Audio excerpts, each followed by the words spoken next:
So hello guys, my name is Akshay and शुरू करते हैं आज के डे 30 को पीओटीडी के स्ट्रीक का। तो स्वागत है आपका। तो अगर आज का क्वेश्चन आज एलसीएम ट्रिपलेट, और अगर अपने क्वेश्चन पढ़ लिया और इसका सोल्यूशन गेस कर पा रहे हो तो काफ़ी अच्छी बात है, क्योंकि मैंने क्वेश्चन ट्राई किया यार, मेरे को अच्छा खासा समय लग गया इस क्वेश्चन को समझने में कि करना कैसे है। तो ठीक है, वो मैंने कोड कर लिया है एक अप्रोच तो इसकी। बट ठीक है, आगे डिस्कस करते हैं। आगे की जर्नी बहुत अच्छी होने वाली है इस वीडियो की, तो देखते हैं। तो आप बने रहना, आप समझने की कोशिश करना मैं क्या बोल रहा हूँ, कैसे बोल रहा हूँ, क्योंकि अच्छा अच्छा ऑप्टिमाइजेशन आज होने वाले। तो ठीक है, तो क्वेश्चन क्या है हमारा, LCM triplet. So given a number n, find the maximum possible LCM that can be attained by three numbers less than or equal to n। Okay, note LCM stands for lowest common multiple, जैसे कि हमें पता ही नहीं था। Also numbers can be repeated. ठीक है, तो n इक्वल्स टू 9 दे रखा है हमें एंड इसका answer 504। Explanation is written as 504 is the maximum LCM that can be attained by the triplet of the numbers less than or equal to 9 and where the triplet which has this LCM is 7, 8 and 9। Okay, 7 के लिए भी पढ़ लेते हैं, इन्होंने use किया 5, 6, 7। ठीक है, अब कंस्ट्रेंट की तरफ चलते हैं, 10 पावर 6। तो मतलब हमें सोल्यूशन या तो ओ ऑफ एन में सोचना होगा या फिर एन लॉग एन में भी सोच सकते हैं हम लोग, है ना। वो हमारी एक बार चार्ट खोल लेते हैं। तो 10 पावर 6 के लिए worst complexity n log n है, तो we can think of in n log n या फिर एन से भी नीचे चले जाओ तो क्या होता है लॉग एन, और एक्सपेक्टेड में वही लिखा हुआ भी है। ठीक है, ओके, तो हम सोचना शुरू करते हैं। तो उससे पहले मैं पेंट पे चलते हैं इसको लेके, इस क्वेश्चन को लेके, और समझते हैं कि इसके अंदर क्या हो रहा है। ठीक है, तो ठीक है, तो हमारे पास नंबर्स क्या हो सकते हैं जिस नंबर का हमें निकालना है। या तो वो नंबर हमारे पास इवन हो सकता है ना, तो यहाँ से पहले दो ब्रांच खुल गई। या तो हमारे पास वो नंबर ऑड हो सकता है, या तो हमारे पास वो नंबर इवन हो सकता है। और इससे पहले अगर आप देखो, हमें किसी भी एलसीएम का हमें मैक्स चाहिए। ठीक है, तो मैक्स कब हो सकता है, जब ये ए कमा बी कमा सी जो है वो अपने में कुछ रिलेटिव प्राइम जैसे हो। रिलेटिव प्राइम बोलने का क्या मतलब है, जैसे मैं आपको एग्जांपल समझाता हूँ। 7, 6 एंड 5। 7 में फैक्टर्स क्या है, 1, 7। 2 के फैक्टर्स क्या है, 1, 2, 3 एंड 6।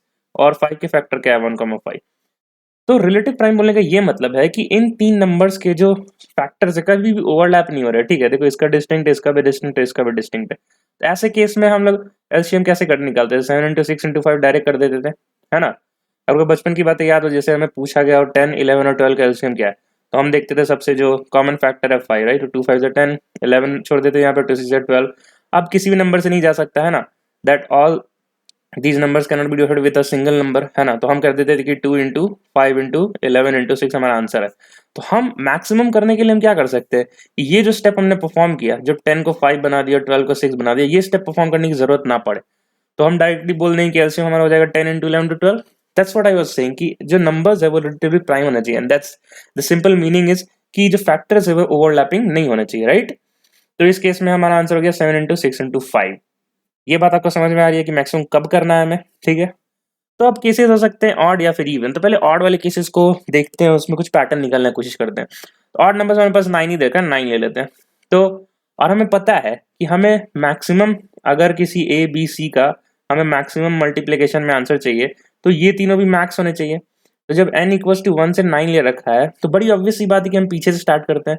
कुछ 9 से देखते हैं, फिर कोई 8 से देखते हैं, फिर 7 से देखते हैं। ऐसा चेक करना है कि ये 9, 8 और ये 7 जो है रिलेटिवली प्राइम हो। अगर नहीं होगा, जैसे मान लो 8 अगर नहीं होता तो हम फिर 6 को कंसिडर करते हैं, है ना। अगर 7 भी नहीं होता तो फिर हम 5 को कंसिडर करते हैं। ऐसा कुछ करते करेंगे, तभी तो इनका मल्टीप्लीकेशन हमारा मैक्सिमम आएगा, राइट। तो चलो, तो 9 के पास चलते हैं, 8 के पास चलते हैं, 7 के पास, 6 के 8 माइनस, हाँ 7 के पास चलते हैं, राइट। हमें बस इतना चेक करना है कि रिलेटिवली प्राइम है या नहीं, है ना। मतलब फैक्टर्स ओवरलैपिंग नहीं होने चाहिए। तो 9 का फैक्टर क्या हो जाएगा, 1, 3, 9, यही होगा। 4 का क्या हो जाएगा, 1, 2, 4, 8। और 7 का क्या हो जाएगा, 1 एंड 7। तो ये नहीं है ना। इसका मतलब भाई simply n into n minus one into n minus two कर दो, राइट। फिर से मिले एक और देख लेते हैं, 10, 11, 10 एंड 9। तो 11 का भी 1 एंड 11 हो जाएगा, 1, 11। 10 के लिए क्या हो जाएगा, 1, 2, 5 एंड 10। 9 के लिए क्या हो जाएगा, 1, 3 एंड 9। तो ये सब भी रिलेटिवली प्राइम है, कोई फैक्टर से ओवरलैप नहीं हो रहा है। तो सिमिलरली इसमें भी 11 इंटू 10 इंटू 9 इसका आंसर हो जाएगा, दैट इज 990, है ना। तो ठीक है, एक और कोई बड़े और नंबर के लिए चेक कर लेते हैं, 23 के लिए चेक कर लेते हैं। तो 23 इंटू 22 इंटू 21, फैक्टर्स देख लेते हैं। 1,23 होता है, चलो कुछ नहीं होगा। 1,11,22 होगा और 2 भी होगा। 1,3,7,20 फिर से ओवरलैपिंग फैक्टर्स नहीं है। तो मतलब मैं एक पैटर्न ऑब्जर्व यहाँ ये कर पा रहा हूँ कि जब हमारा नंबर ऑड है ना, तो हमें कुछ नहीं करना है, n into n minus one into n minus two का हमें मल्टीप्लीकेशन रिटर्न कर देना है। होप आपको ये बात समझ में आ रही होगी। हमने केसेस देखे, रिलेटिवली प्राइम देखा कि नहीं है, तो ठीक है, हमने डिसाइड किया कि ऑड के केसेस में आंसर आ जाएगा। बट इवन के केस में देखना पड़ेगा, राइट। तो अगर हमारा मान लो केस है हमारा इवन, तो मैं यहाँ लिखता हूँ इवन केस को, ठीक है। इवन केस हमारा क्या हो सकता है, लेट्स से कुछ 8 हो, है ना, n इक्वल्स टू 8 दिया हुआ, तो we will check just immediate one. मैंने बताया कि आप 8 से 7 ही क्यों चेक करें, क्योंकि हमें मैक्सिमम चाहिए, है ना। तो अगर हम सिर्फ 876 कंसिडर करते हैं, राइट, तो अगर हम 876 का एलसीएम निकालें, ऐसे साइड में चलते हैं और निकालते हैं, ठीक है, तो 2 4 से 8 हो जाएगा। ये डिविजिबल नहीं है और ये है, अब डिविजिबल नहीं है, सो व्हाट्स द आंसर।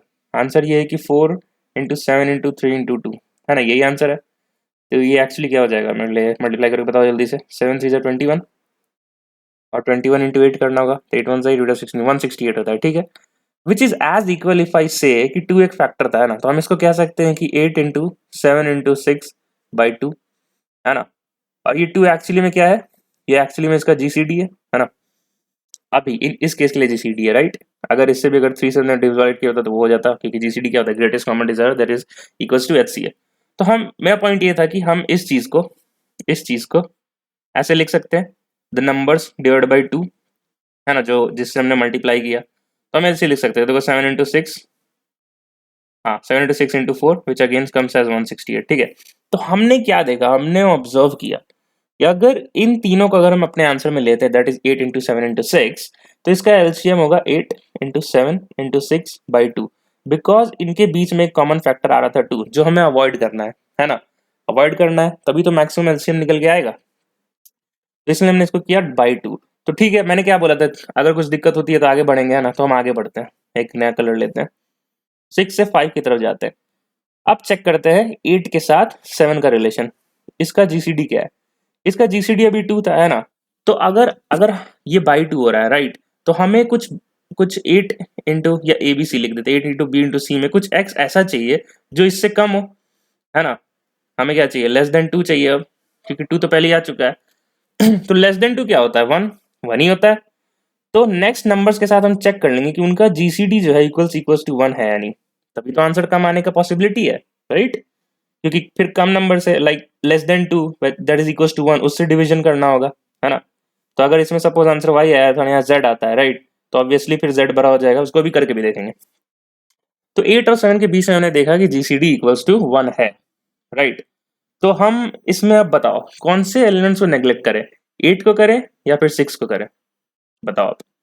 अगर 8 को आप हटाते हो, राइट, तो अगर आप 8 को हटाते हो तो फिर आप कौन सा आंसर कंसिडर करोगे, 7 इंटू 6 इंटू 5, है ना, ये कंसिडर करोगे। मतलब यहाँ से दो रास्ते आ रहे हैं। अगर आप 8 को हटाते हो तब, अगर आप 8 को नहीं हटाते हो तो आप कौन सा आंसर कंसिडर करोगे, 8 इंटू 7 इंटू 5, है ना, यही करोगे आप। आप देखो कि आंसर किससे ज्यादा आ रहा है, आप बताओ, खुद ही बताओ मुझे। ऑब्वियसली लिखने की भी जरूरत नहीं, 7 5 और 7 5 और यहाँ पे 8 है, तो ये मान लो कुछ y होता है, कुछ x होता है, तो ये बड़ा होगा, है ना, होगा कि नहीं होगा। तो इसका मतलब है कि हमें बस चेक करना है कि अगर सबसे पहले तो अगर इवन नंबर है, राइट, तो ऑब्वियस सी बात है कि इसका जो n माइनस टू वाला टर्म होगा, n minus to, and even number है, अगर दो माइनस किया तो अगला नंबर भी इवन ही आने वाला, चाहे कितना भी नंबर बड़ा नंबर हो। 100 अगर उसमें दो माइनस किया तो 98, वो इवन ही आने वाला है। और इसका जीसीडी 2 तो होगा ही होगा, एक फैक्टर तो पक्का 2 होगा, बाकी हो या ना हो कुछ, राइट। और अगर हमें उससे भी कम करना है तो right, we have to search GCD equals to 1 for the next upcoming character जिसके लिए हम सर्च कर रहे हैं। In this case it was 5, right, ठीक है। तो बात ये थी कि किसको कंसिडर करें, अब किसको उठाएं, 8 को उठाएं या 6 को उठाएं। तो हमने देखा कि अगर 8 को उठाते हैं एंड 7 एंड 5 को लेते हैं तो एक नंबर बनता है y, ठीक है, और 7 एंड 6 5 को लेते तो कोई नंबर बनता है x। तो ऑब्वियसली ये, क्योंकि यहाँ 8 और ये 6 और बाकी तो कॉमन है, 7 7 और 5 5, तो ऑब्वियसली ये नंबर बड़ा होगा। तो दैट मीन्स कि हमें कौन सा नंबर उठाना है, एक बार लिख लेते हैं, n minus one and n minus three उठाना है हमें, यही करना है। और कंडीशन क्या होगी, कंडीशन होगी कि इफ n इज इवन है ना, then we have to check n GCD of n और n minus three, GCD of n and n minus three equals to one है या नहीं। अगर ऐसा है then this is the answer, है ना। ठीक है, अब एक और इवन केस बचा, उसको भी डिस्कस कर लेते हैं, राइट। तो मैं थोड़ा सा स्क्रीन को क्लियर कर लेता हूँ तुरंत से। ठीक है, तो ये तो था इवन का एक केस। एक और केस हो सकता है, वो कौन सा केस है कि जैसे मान लो हमने नंबर्स कुछ इस तरह के ले लिए, मान लो हमने 12 लिया है, तो हम 12 के बाद 11 को चेक करेंगे, है ना, देन 10 को चेक करेंगे। ये 12 से 11 क्यों चेक कर रहे हैं, क्योंकि हमें मैक्सिमम चाहिए, है ना, तो मैक्सिमम नंबर्स को मल्टीप्लाई करेंगे तब तो मैक्सिमम रिजल्ट आएगा। ठीक है, और हमने क्या, ठीक है, तो अगर हम अब देखते हैं इस केस को, ठीक है, तो अगेन हम देख रहे हैं कि इसका जो एलसीएम होगा, इसका जो कॉमन फैक्टर है 12 एंड 10 का 2 है, राइट। तो अगेन जो इसका एलसीएम होगा 12 इंटू 11 इंटू 10/2 होगा, होगा कि नहीं होगा, राइट। तो इसको सॉल्व कर ही ले गया, तो 2 5 ज़ा, अब बताओ इसका रिजल्ट क्या आएगा। हम्म, तो 11, तो इसका रिजल्ट आएगा 660, 660 होगा इसका रिजल्ट। ठीक है, तो ठीक है, फिर से अगेन ये 2 एक कॉमन फैक्टर आ गया जिसका हमने एक्सक्लूड करना है, तभी तो फिर वो मैक्सिमम होगा। तो हम कुछ अब ट्राई करते हैं आगे बढ़ने का, तो हम एक और आगे जाते हैं, तो हम कंसिडर करते हैं 9। तो हमने क्या बोला था कि अगर अब इसका और इसका जीसीडी जो है वो ऑब्वियसली इससे कम होना चाहिए, तभी तो फिर डिवीजन में लेस देन 2 से डिवाइड करेंगे, तब तो जाके ये जो कुछ y आएगा ये 666 से बड़ा होगा, है कि नहीं। तो इसका जीसीडी निकाल के देखते हैं क्या होता है। तो इसका जीसीडी अगर हमने निकाला तो 12 और 9 का मुझे 3 दिख रहा है, right, which is greater than 2। तो मतलब कि हमें इसे कंसिडर नहीं करना है, राइट। जीसीडी यहाँ पे जीसीडी क्या है, GCD is not equals to 1, किसके लिए, n comma n n minus three के लिए, राइट, इसके लिए और इसके लिए, है ना। तो अब हम यहाँ से क्या पॉसिबिलिटी उठा सकते हैं, हम यहाँ से क्या आंसर उठा सकते हैं, आप खुद ही बताओ। तो हमें पता है, हमें पता है कि हम ये दो नंबर्स तो 12 और 10 में से कोई एक नंबर तो नहीं ले सकते, क्योंकि 2 फैक्टर हो जाएगा। अब हमें ये पता चल चुका है कि 12 और 9 में से हम किसी एक को नहीं ले सकते, क्योंकि फिर जीसीडी उसका 3 हो जाएगा, राइट। तो अगर हम थोड़ा सा और पीछे चलते हैं, थोड़ा सा और बैक ट्रैक करते हैं, तो अब 8 के पास चलते हैं, ठीक है। तो अब देखते हैं अब कुछ आंसर दिख रहा है क्या हमें। ठीक है, तो मतलब इस 8 की लाइट जरूरत नहीं है शायद, है ना, अभी अभी हमने एक और एनालिसिस नहीं किया, तो हम 12 नहीं ले सकते, है ना, क्योंकि वो फैक्टर दे देगा 2 से, है ना, और हम 9, हाँ ठीक है। तो अगर हमने इसको कंसिडर कर लिया, अगर हमने इसको कंसिडर कर लिया 11 10 और 9, ये तो वही केस हो गया कि जब n एक ऑड नंबर था, है ना, तो हमने n into n minus n minus two कर लिया था, हमने देखा था कैसे हो रहा था। तो ये वही केस हो गया, राइट। तो n n minus one and n minus to हो गया, राइट। तो ठीक है, तो यहां से ये आंसर एक दिख रहा है मुझे कि इसमें कर सकते हैं ऐसा। तो लाइक इसमें हमने क्या किया कि लाइक इंस्टेड अगर हम 12 कंसिडर करते हैं तो बाई टू तो मिल जाता हमें ऑब्वियसली। तो instead of considering 12 by 2 that is equals to 6, right, we considered we considered the next numbers after 3 numbers, that is 9, है ना, ये हमने कंसिडर किया, इसको लिया हमने, राइट। तो ठीक है, ओके, ठीक है, तो हाँ, तो अगर हम इसका एलसीएम निकाले, देखो 11 10 और 9, जो कि किसी में कोई भी कॉमन फैक्टर्स नहीं आ रहा है। 11 का होगा 111, 10 का होगा 1 2 5 एंड 10, 9 का 1 एंड 3, ये वही केस हो गया जो हमने ऑड के लिए डिस्कस किया था। तो अगर आप इसको सॉल्व करो तो क्या होता है, 90 लाइक 110 हो गया इंटू 9 990, राइट।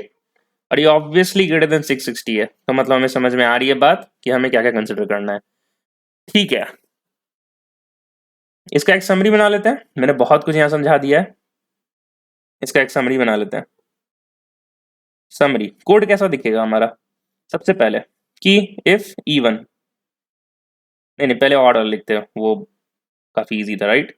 इफ ऑड तो हमें कुछ नहीं करना है, n into n minus one n minus two को रिटर्न कराना है।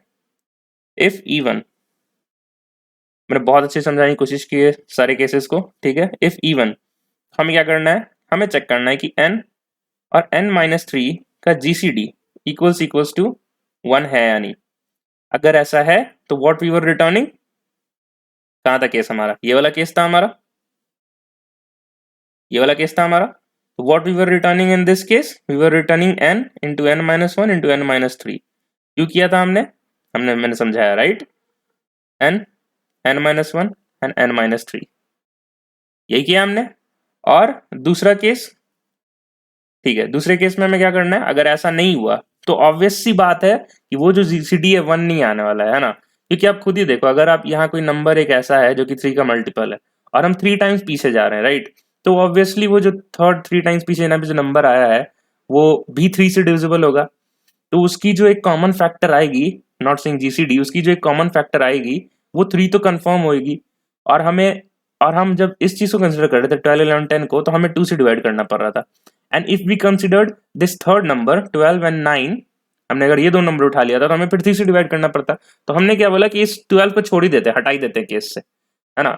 और इंस्टेड ऑफ कंसिडरिंग दैट 12, जो कि इसका एक्चुअल वैल्यू 12/2 हो जाता, तो हमने बोला कि 12/2 इक्वल्स टू 6 को छोड़ के मैंने यहाँ लिखा, instead of considering 12/2 that is equals to 6, we considered the fourth number, है ना, जो कि n माइनस थ्री करने से आया।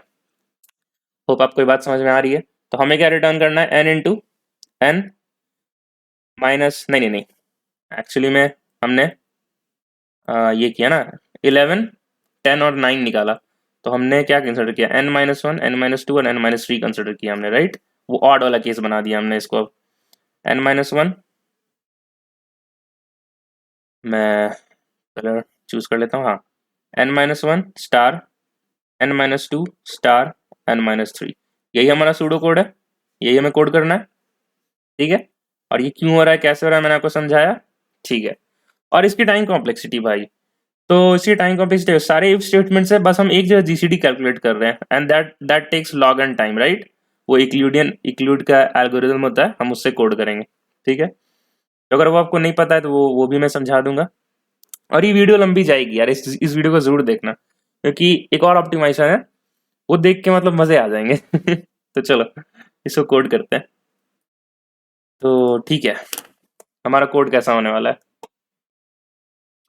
हमारा कोड होने वाला है कि सबसे पहले ऑड हो गया नंबर हमारा, if n percent two is not equal to zero, then what we, एक हम एक वेरिएबल बना लेते हैं आंसर का, long answer is equals to what, zero, है ना। आंसर को असाइन कर लेंगे यहाँ पे कि answer equals to n, n star n minus one star n minus two, right, यही हो गया। और दूसरा केस था हमारा क्या, कि हमारा इवन हो जाए, उसमें भी दो केस थे राइट, कि इफ जीसीडी एक फंक्शन बना लेंगे, चेक कर लेंगे कि n comma n minus three right is equals to one, then we have to consider that number, which number, हाँ, अगर n minus three, that is इस केस में फाइव जीसीडी वन हो रहा है, then we'll consider the n minus one and the n minus three, right. और इसका reasoning क्या था कि instead of considering this number six, जिसका वैल्यू बाई टू से डिप्रिशिएट हो जाता, that is six by two is three, that is consider the next number which value is five, है ना। तो ठीक है, तो हम यहाँ पे लिख देंगे कि आंसर, यहाँ से कॉपी कर लेता हूँ, चेंज कर लेंगे, n minus one and n minus three, ठीक है, यही करना था हमें। एल्स, एल्स के केस में क्या था कि आंसर इज इक्वल्स टू, वही हमने अब इसको ऑड का केस बना के कंसिडर कर लेना है। तो मैं यहाँ से उठा लेता हूँ, स्टार n माइनस थ्री, ठीक है, हो गया है हमारा। और इसके बाद बस हमने एक रिटर्न आंसर कर देना है, और जीसीडी का हमें फंक्शन बनाना पड़ेगा राइट, तो जीसीडी का फंक्शन बना लेते हैं। तो स्टैटिक इंट जीसीडी, हमने एक इंट जाएगा और एक इंट बी जाएगा इसमें, है ना। और if B equals to zero, then return A, और नहीं तो else return GCD of B comma A percent B, ये कैसे काम कर रहा है, ये जो एल्गोरिदम है ये ऑप्टिमाइज्ड यूक्लिडियन एल्गोरिदम से कहते हैं, ठीक है। ऑप्टिमाइज क्यों है, क्योंकि हमने मॉड्यूलर इस्तेमाल किया, यहाँ पे सेम माइनस इस्तेमाल कर देते वो बस यूक्लिडियन एल्गोरिदम हो जाता। ये काम कैसे कर रहा है इसका भी फटाफट तुरंत से एक ड्रायग्राम दिखा दूं क्या, मैं दिखाई देता हूँ, है ना। तो सपोज करो हमारे पास एलिमेंट्स थे 15, 10 जिसका हमने डीसीडी निकालना था। तो हमें पास क्या किया था, हमने b,a%b पास किया था, राइट। तो अगले कॉल में ये 10 यहाँ पेस्ट हो जाएगा, है ना, और a%b that is we have to calculate 15% 10, है ना। तो 15% 10 कितना होता है, 5 होता है, ठीक है। फिर जीसीडी में अगला 5 यहाँ पेस्ट हो जाएगा, तो ये 5 बी इधर पेस्ट हो जाएगा, और हमें करना है 10% 5 एंड दैट इज व्हाट 0, है ना। और हमने लिखा था कि इफ बी इक्वल्स टू 0, जो 0 हो चुका है, देन रिटर्न ए, एंड ए क्या है यहाँ पे 5। तो पता चल रहा है 15 और 10 का जीसीडी 5 होगा, ऐसे काम करता है, ठीक है। ओके, तो हमारा कोड ऑलमोस्ट रेडी है, और क्योंकि जीसीडी इंट है तो हमें यहाँ इसको टाइपकास्ट कर देते हैं इंट। ओके, मैंने गलत जगह टाइपकास्ट कर दिया। हाँ,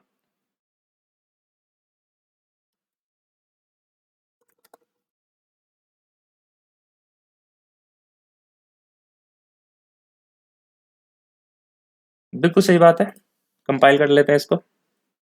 और इसी कंस्ट्रेंट एक बार 1 से जा रही है, राइट। तो एक बार देख लेते हैं क्या हो रहा है यहाँ पे। ओके, ये वीडियो लंबी होने वाली है यार, क्योंकि तो आप बने रहो, आगे की अप्रोच में बहुत मजा आने वाला है आपको। इसी कंस्ट्रेंट 1, 2 और 3 भी है, राइट। तो हमें 1, 2, 3 को हैंडल करना होगा। तो जब हमारा कंस्ट्रेंट 1 है, राइट, तो उसके लिए नंबर्स क्या हो सकते हैं, नंबर्स कैन बी रिपीटेड बोला गया था। तो 1 - 0 0 तो नहीं ले सकते हैं, नेगेटिव में तो नहीं जा सकते, मतलब उसके लिए 1 के लिए आंसर क्या होगा, एक बार पेंट पे देख लेते हैं यार फटाफट। तो हमारा अगर 1 है तो हमारा तो क्या होगा, ट्रिपलेट 1, 1, 1 होगा, जिसके लिए आंसर 1 होगा। अगर हमारा 2 है तो क्या हो जाएगा आंसर, एक तो 2 हो गया, एक 1 हो गया, 0 नहीं ले सकते हम लोग, मतलब 1 ही लेंगे, है ना, या फिर 2 ले सकते थे, लेकिन एलसीएम तो भाई 2 ही आने वाली है, ठीक है। तो 3 के लिए क्या हो जाएगा, यहाँ पे हम लोग 3 ले सकते हैं, 2 ले सकते हैं, 1 ले सकते हैं, तो यहाँ 6 हो गया। और 4 अपना हैंडल होना शुरू हो जाएगा, 4 अपने कोड से, क्योंकि हम लोग 4, 3, 2, हाँ ठीक है, ये हैंडल होना शुरू हो जाएगा, क्योंकि यहाँ से फिर आप नेगेटिव और 0 को नहीं टच करोगे ना, ठीक है, ये हो जाएगा। तो हम इसके लिए कोड कर लेते हैं कि 1 और 2 है तो 1 और 2 रिटर्न कराओ, और 3 है तो 6 रिटर्न कराओ, ठीक है ठीक है ठीक है। चलो फटाफट इसको कोड कर लेते हैं। इफ n इक्वल्स टू 1 और n equals to 2, then a then return n, right, and if n is equals to 3 then return 6। और अगर और की केस होता है तो फिर ये कोड एग्जीक्यूट होगा। चलो इसको कंपाइल रन करते हैं तुरंत से। ठीक है, 9 के लिए काम कर रहा है। हमने किसके लिए ड्राई रन किया था, एक बार वो टेस्ट केस चला लेते हैं यहाँ पे। हमने किसके लिए किया था, 12 के लिए किया था, राइट। तो 12 का आंसर, ठीक है, 12 के लिए चेक कर लेते हैं।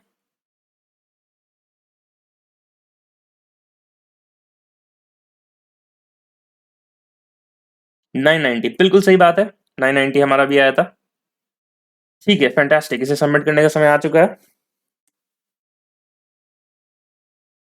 भाई साहब कितनी टेस्ट केस है यार, 1, 2, 3, लाइक 1 मिलियन टेस्ट केसेस है, सही है। तो हमारा पास हो चुका है, बहुत ही अच्छी बात है। इसकी टाइम कॉम्प्लेक्सिटी क्या होगी, क्योंकि हमने जीसीडी लगाया है ना, और हम लोग ए को बाई मॉड्यूलो मतलब बी डिवीजन टाइम्स रिड्यूस कर रहे हैं, तो उस केस में टाइम कॉम्प्लेक्सिटी क्या होती है, अगर हम मल्टीप्लीकेशन से किसी नंबर को आगे बढ़ाते हैं या फिर मल्टीप्लीकेशन डिवीजन से घटाते हैं तो इसकी टाइम कॉम्प्लेक्सिटी है log n, है ना। और किस डिवीजन से घटा रहे हैं, तो बी से, तो log n बेस बी इसकी टाइम कॉम्प्लेक्सिटी होगी, टू बी प्रिसाइज, है ना। और इसका आंसर ठीक है log n हो गया। और ऑक्सिलरी स्पेस भी log n है, हमने स्पेस कहीं इस्तेमाल नहीं किया है, हमने स्पेस नहीं इस्तेमाल किया है, तो ठीक है। तो टाइम कॉम्प्लेक्सिटी log n हो गई इसकी, और स्पेस हो गई O of 1, बिल्कुल सही बात है। ओके, आई गॉट इट, हमने हमने ये रिकर्जन इस्तेमाल किया, राइट। तो रिकर्सिव स्टैक की अगर कॉम्प्लेक्सिटी आप कंसिडर करो, जो कि करनी चाहिए, तो शायद उसके हिसाब से इन्होंने लिखा है कि log n होगा। हाँ, सही है, तब सही है, ठीक है। तो log n हो गया। चलो अब इससे कुछ ज्यादा ऑप्टिमाइज कर सकते हैं क्या इस कोड को? मेरा ब्लैक बोर्ड पहले ही बहुत भर चुका है यार, बट इससे ज्यादा कुछ ऑप्टिमाइजेशन कर सकते हैं क्या? ये तो ऑप्टिमाइज्ड है राइट, ऑड ऑड की कंडीशन कि हमें कुछ नहीं करना है, n into n minus n minus two को रिटर्न कराना है, तो ये तो ओ ऑफ वन का काम है, इसमें कोई दिक्कत नहीं है। दिक्कत कहाँ हो रही है, जो हम जीसीडी कैलकुलेट करना है। अगर हम कुछ ऐसा तरीका सोच पाए, ऐसा कोई और पैटर्न ऑब्जर्व कर पाए जो हमें जीसीडी कैलकुलेट करने पे मजबूर ना करे, तो हमारा काम हो सकता है। हो सकता है कि नहीं हो सकता है? बिल्कुल हो सकता है। तो हम क्या ऑब्जर्व कर सकते हैं? मैं एक चीज ऑब्जर्व यहाँ कर पा रहा हूँ कि ये वाली जो केस है ना, मैं इसी में दिखा रहा हूँ, ठीक है, थोड़ा सा होगा रश, मैं इसी केस में दिखा रहा हूँ, ठीक है। 12 11 10 और 9 था हमारे पास, ठीक है। तो हमने देखा था कि जब हम 12 11 10 का जो 12 और 10 का जो कॉमन फैक्टर 2 आ रहा था, तो उसके वजह से हमने बोला कि ठीक है चलो इसको कंसिडर ना करते हुए एक और नंबर देखते हैं, 9 को देखते हैं, शायद वहां से कुछ मैक्सिमम आंसर निकल के आ रहा हो।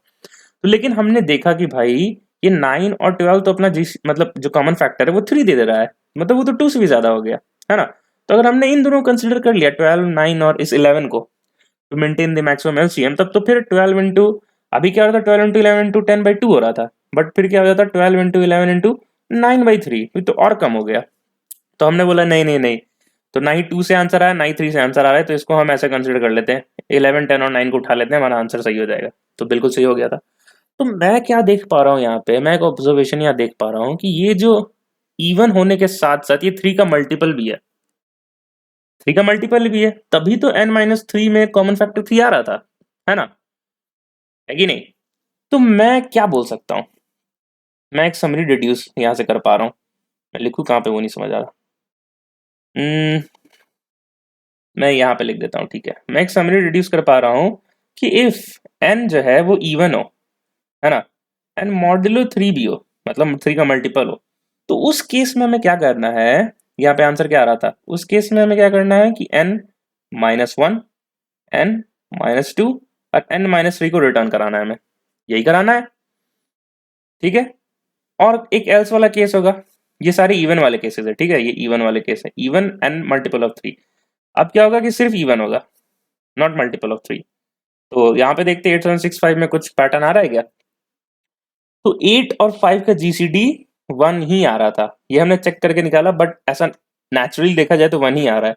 तो हम कुछ और नंबर निकालें जो कि मल्टीपल ऑफ 3 नहीं है, और उसका जीसीडी भी एक बार चेक करके देख लेते हैं। मल्टीपल ऑफ 3 जो नहीं है वह 14 और इवन भी है, हाँ ठीक है, तो 14 13 एंड 12, है ना। तो इसके में फैक्टर ऑफ 2 था, तो इसलिए हमने एक और चेक किया 11। अब 14 और 11 का जीसीडी आप देखो तो 1 ही आता है।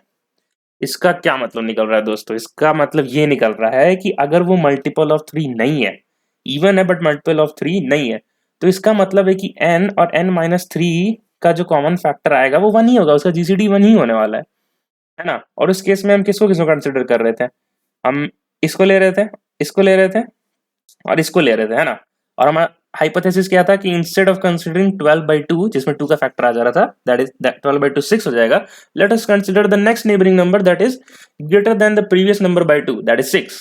12/2 6 और 11 बड़ा है, तो हमने इसमें क्या उठाया था, हमने n को उठाया, n-1 को उठाया और n-3 को उठाया। तो मतलब कि अगर मल्टीपल ऑफ 3 नहीं है, तो we just have to put some numbers that is n n-1 and n-3। तो मतलब आप देख रहे हो, हमें जीसीडी भी चेक करने की जरूरत नहीं पड़ रही है, ये हमारा सूडो कोड है। अब ऑड के लिए हमें पता है, और हमें बस इसको मैनेज करना है, एन इवन है, मल्टीपल ऑफ 3 है, तो ये आंसर होगा, एन इवन है और मल्टीपल ऑफ 3 नहीं है, तो ये आंसर होगा। इसको फटाफट कोड करके देखते हैं। ओके, ठीक है। हमें क्या क्या चेंज करने की जरूरत है, हमें इसको हटाने की जरूरत है सबसे पहले तो। अरे भाई तेरी जरूरत नहीं है, क्योंकि हमने ड्राई रन किया और हमने देखा कि आपकी जरूरत यहाँ पर नहीं है है ना। तो ठीक है, ये वाले केसेस तो रहेंगे, राइट। और कौन वाले केसेस, ऑड वाले केसेस भी रहेंगे, मैं कमेंट डाल के लिख देता हूँ, ये ऑड का केस है, ऑड वाले केसेस रहेंगे, ऑड वाले केसेस। अब इवन वाले केसेस में हमें एक बार चेक करना है कि इफ मल्टीपल ऑफ 3, है ना। और वो वाला केस कौन सा है, वो है वो वाला केस ये वाला है ना। तो हमें चेक करना है इस तरह कि इफ n इज इवन तो हमने ऊपर चेक कर लिया कि if modulo 3 is equal to 0 then answer is what, this thing. Okay, मैंने 2 बार लिख दिया है। रेस्ट सारे केसेस में हमारा जो n और n-3 का वो GCD 1 आने ही वाला है, then no need to check it, just pass it in the else part, right. ये हमने ऐसा ऑब्जर्व किया। बिल्कुल सही बात है। एक बार इसे कंपाइलर रन करके टेस्ट कर लेते हैं। ग्रेट, लाइक फैंटास्टिक, है ना। हाँ, कितनी अच्छी बात है, हम log ऑफ n से भी ऑप्टिमाइज करके O ऑफ 1 में आ चुके हैं। तो इसकी टाइम कॉम्प्लेक्सिटी अगर आप देखो तो O ऑफ 1 हो चुकी है और स्पेस कॉम्प्लेक्सिटी भी O ऑफ 1 हो चुकी है, तो इससे ज्यादा ऑप्टिमाइजेशन अब क्या ही हो सकता है कोड में। एंड पता है, और यही चीज आपसे इंटरव्यू में एक्सपेक्ट की जाती है कि अगर आप वो शुरू ही करते ब्रूट फोर्स इस वे की, आप ब्रूट फोर्स बताओ पहले, और वहीं से आपको कोई लिंक निकालना है जो ड्राई रन आपने ब्रूट फोर्स के लिए किया, तो वहीं से आपको कुछ देखना है, कुछ और बैठ सकता है क्या, कुछ और जरूर बैठ सकता होगा, और वहां से आपको निकालना है कि हाँ हाँ मेरे को पैटर्न दिखा, जैसे हमारे इस क्वेश्चन में पैटर्न दिखा था कि whenever we are finding GCD equals to 1, that was for some particular cases. और जहां ही हमारा मल्टीपल ऑफ 3 है, हमने ये ऑब्जर्व किया कि अगर कोई मल्टीपल ऑफ 3 है तो अगर उसमें 3 सब्ट्रैक्ट कर देते तो वो भी तो मल्टीपल ऑफ 3 बन जाएगा, तो that is the common factor 3 हो जाएंगे, है ना। तो हमें उसे कंसिडर नहीं करना है, मतलब उस एलिमेंट को कंसिडर नहीं करना है। In this case that was equals to what, that was equals to 9 in this case, है ना। तो हमने 12 को छोड़ दिया और 9 को कंसिडर कर लिया। होप आपको ये बात समझ में आ गई। मैंने बहुत स्क्रैच से शुरू किया और बहुत अंत तक ले गया इस चीज को, ठीक है। तो वो code very good, successfully submit हो चुका है और हमने टाइम कॉलेज देखी ओ ऑफ 1 ओ ऑफ 1। तो एक समरी सा बना लेते हैं तुरंत से कि हमने क्या क्या अप्रोचेस देखी। मैं मैं यहाँ लिखने की कोशिश करता हूँ, ठीक है। मैं डिलीट नहीं करना चाहता यहाँ पे कुछ भी, क्योंकि बहुत सारे बहुत ही इंपॉर्टेंट स्टेप्स थे। मेथड 1 हमने O of log N time complexity, O of log N space complexity. Method 2 हमने यहीं से ड्राइव किया, एक पैटर्न देखा हमने, पैटर्न ओ ऑफ 1 में हमने कोड को कर दिया यार। जीएफजी के एक्सपेक्टेड टाइम कॉम्प्लेक्सिटी से भी ज्यादा हम ऑप्टिमाइज निकले। तो काफी अच्छी बात है। तो अगर आप ये अप्रोच सोच पाए थे तो बहुत ही अच्छी बात है, लाइक मतलब बहुत ही सही ट्रैक पे जा रहे हो आप। अगर आप नहीं सोच पाए, पहला भी आप कर पाए हो तो कोई दिक्कत नहीं है, धीरे धीरे ये चीज डेवलप होती है। मैं भी ड्राई रन कर करके ये चीज समझ पाया, राइट। तो ठीक है, आज के पीओटीडी को यहीं फिनिश करते हैं। और 2-3 बातें यार, कि ये मेरी डीएसए रिपोजिटरी है, तो किसी 4 भाई लोग ने मतलब आप फैमिली लोग ने स्टार किया है, तो बहुत अच्छी बात है। आप इसको स्टार और फोक करो to get help with the source code. Also नीचे सिलेबस मेंशन है that what you should definitely learn about the DSA in each structure, तो आप उसको जरूर देखो, है ना। और एक लास्ट बात है यार, कि अबानी फैमिली 199 की हो चुकी है and it's still the day 30 of my YouTube channel and like we are like growing exponentially. मतलब मैं देख रहा हूँ आप सब लोग पढ़ना चाहते हो, सीखना चाहते हो, और रिसोर्सेज नहीं, क्योंकि मुझे कमेंट्स भी आ रहे थे कि भाई आप ही हो एक जो ब्रूट फोर्स से शुरू करते हो और ऑप्टिमल तक ले जाते हो, and that's the main logic, that's the entire motive to start this channel. तो आप अपना सपोर्ट दिखाते रहो और मैं भी फुल एनर्जी के साथ अगली वीडियो को डालते रहूंगा, ठीक है। तो मिलते हैं कल के पीओटी स्ट्रीक के डे 31 में। तब तक के लिए यार अपना ख्याल रखो और बाय बाय, टेक केयर, और बस पढ़ते रहो, मचाते रहो।